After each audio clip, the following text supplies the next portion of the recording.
नमस्कार। छठ व्रत की पौराणिक कथा एवं संपूर्ण पूजा विधि।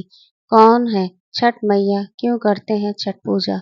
कार्तिक शुक्ल पक्ष की षष्ठी को छठ पर्व मनाए जाने का विधान है। ये 4 दिवसीय पूर्व मुख्य रूप से बिहार में मनाया जाता है। कार्तिक मास की अमावस्या को दीपावली मनाने के 6 दिन बाद कार्तिक शुक्ल को मनाए जाने के कारण इसे छठ कहा जाता है। यह 4 दिन का त्योहार है और इसमें साफ सफाई का खास ध्यान रखा जाता है। इस त्योहार में गलती की कोई जगह नहीं होती। इस व्रत को करने के नियम इतने ज्यादा कठिन हैं, इस वजह से इसे महापर्व और महाव्रत के नाम से संबोधित किया जाता है। कौन है छठ मैया? मान्यता है छठ देवी सूर्य देव की बहन है और उन्हें को प्रसन्न करने के लिए जीवन के संपूर्ण अवयवों में सूर्य जल की महत्ता को मानते हुए इन्हें साक्षी मानकर भगवान सूर्य की आराधना तथा उनका धन्यवाद करते हुए माँ गंगा, यमुना या किसी भी पवित्र नदी या तालाब के किनारे यह पूजा की जाती है। षष्ठी माँ यानी छठ माता बच्चों की रक्षा करने वाली देवी। इस व्रत को करने से संतान को लंबी आयु का वरदान मिलता है। मार्कंडेय पुराण में इस बात का उल्लेख मिलता है कि सृष्टि की अधिष्ठात्री प्रकृति देवी ने अपने आप को 6 भागों में विभाजित किया है। इसके छठे अंश को सर्वश्रेष्ठ मातृ देवी के रूप में जाना जाता है, जो ब्रह्मा की मानसा पुत्री हैं।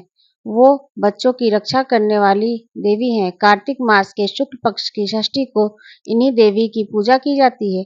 शिशु के जन्म के 6 दिनों बाद इन्हीं देवी की पूजा की जाती है। इनकी प्रार्थना से बच्चे को स्वस्थ, सफलता और दीर्घायु होने का आशीर्वाद मिलता है।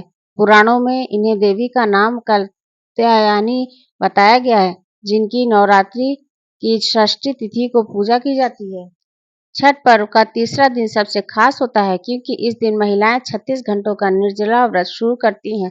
संध्या डूबते सूर्य को अर्घ्य दिया जाता है, तो अगले दिन उगते हुए सूरज की पूजा होती है। छठ पर्व रूप के बिहार, झारखंड और पूर्वी उत्तर प्रदेश में मनाया जाता है। इस पूर्व पर्व को डाला छत्र, छठ, सूर्य षष्ठी और छठ पूजा आदि नामों से भी जाना जाता है। इस त्योहार में मुख्य रूप से भगवान सूर्य और षष्ठी माता की पूजा होती है। छठ व्रत पूरा करने से पहले इसकी कथा पढ़ना जरूरी माना जाता है। आइए सुनते हैं छठ व्रत की पौराणिक कथा। कथा के अनुसार प्रियव्रता नाम के एक राजा थे। उनकी पत्नी का नाम मालिनी था। राजा प्रियव्रत और उनकी पत्नी मालिनी संतान सुख से वंचित थे। इस बात से राजा रानी काफी दुखी रहते थे। एक दिन उन्होंने संतान प्राप्ति के लिए महर्षि कश्यप से पुत्रेष्टि यज्ञ करवाया। महर्षि ने यज्ञ संपन्न करने के बाद मालिनी को खीर दी। खीर का सेवन करने के बाद मालिनी गर्भवती हो गई। 9 महीने बाद उन्हें एक पुत्र की प्राप्ति हुई, लेकिन दुर्भाग्य से उसका पुत्र मृत्यु पैदा हुआ। यह देख राजा रानी बहुत दुखी हो गए और निराशा की वजह से राजा ने आत्महत्या करने का मन बना लिया। परंतु जैसे ही राजा आत्महत्या करने लगे तो उनके सामने भगवान की मानस पुत्री देव सेना प्रकट हुई और उन्होंने कहा कि मैं षष्ठी देवी हूँ और मैं लोगों को पुत्र सुख प्रदान करती हूँ। जो व्यक्ति सच्चे मन से मेरी पूजा करता है, मैं उनके सभी मनोकामनाएं पूर्ण करती हूँ। राजन, यदि तुम मेरी विधि विधान से पूजा करोगे तो मैं तुम्हें पुत्र रत्न प्राप्ति का वरदान दूंगी। देवी के कहे अनुसार राजा प्रियव्रत ने कार्तिक शुक्ल की षष्ठी तिथि को देवी षष्ठी की पूजा की। इस पूजा के फलस्वरूप रानी मालिनी एक बार फिर गर्भवती हुई और ठीक 9 महीने बाद उन्हें एक सुंदर पुत्र की प्राप्ति हुई। कहते हैं तभी से षष्ठ पर्व मनाए जाने की परंपरा शुरू हुई।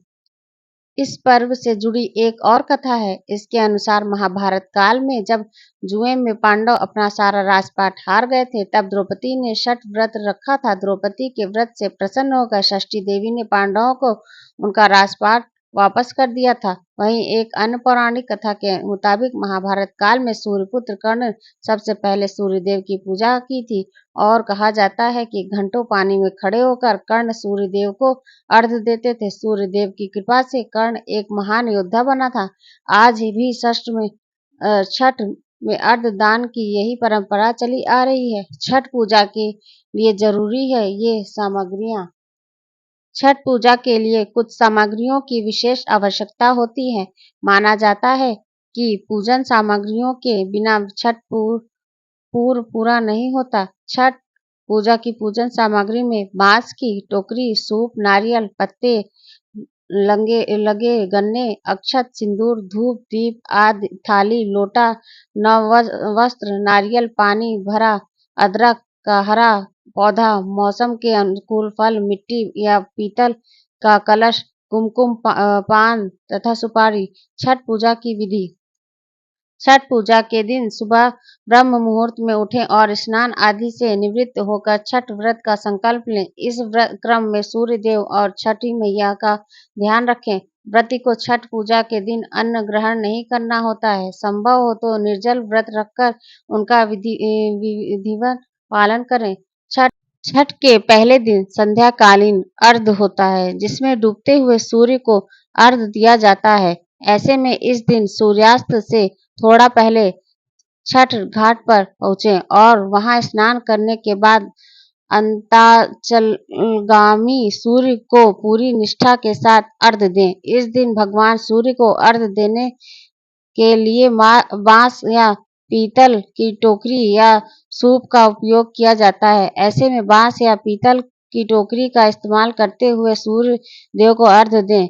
छठ पूजा में जिन टोकरियों या सूपों का इस्तेमाल किया जाता है उसमें फल, फूल, गन्ने, पकवान इत्यादि समेत पूरी पूरी पूजन सामग्री को अच्छी प्रकार रखें। इसके साथ ही सूप या टोकरी पर सिंदूर लगाएं। सूर्य देव को अर्घ्य देते वक्त टोकरी में सभी पूजन सामग्रियों का होना बेहद जरूरी होता है।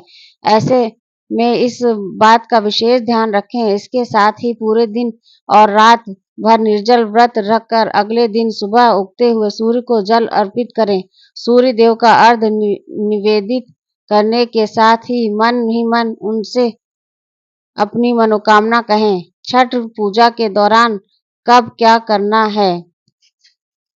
5 नवंबर 2024 को होगा नहाय खाए। छठ पूजा के पहले दिन नहाय खाए होता है। इस दिन व्रत, स्नान एवं ध्यान करने के बाद कद्दू भात का सेवन करती हैं।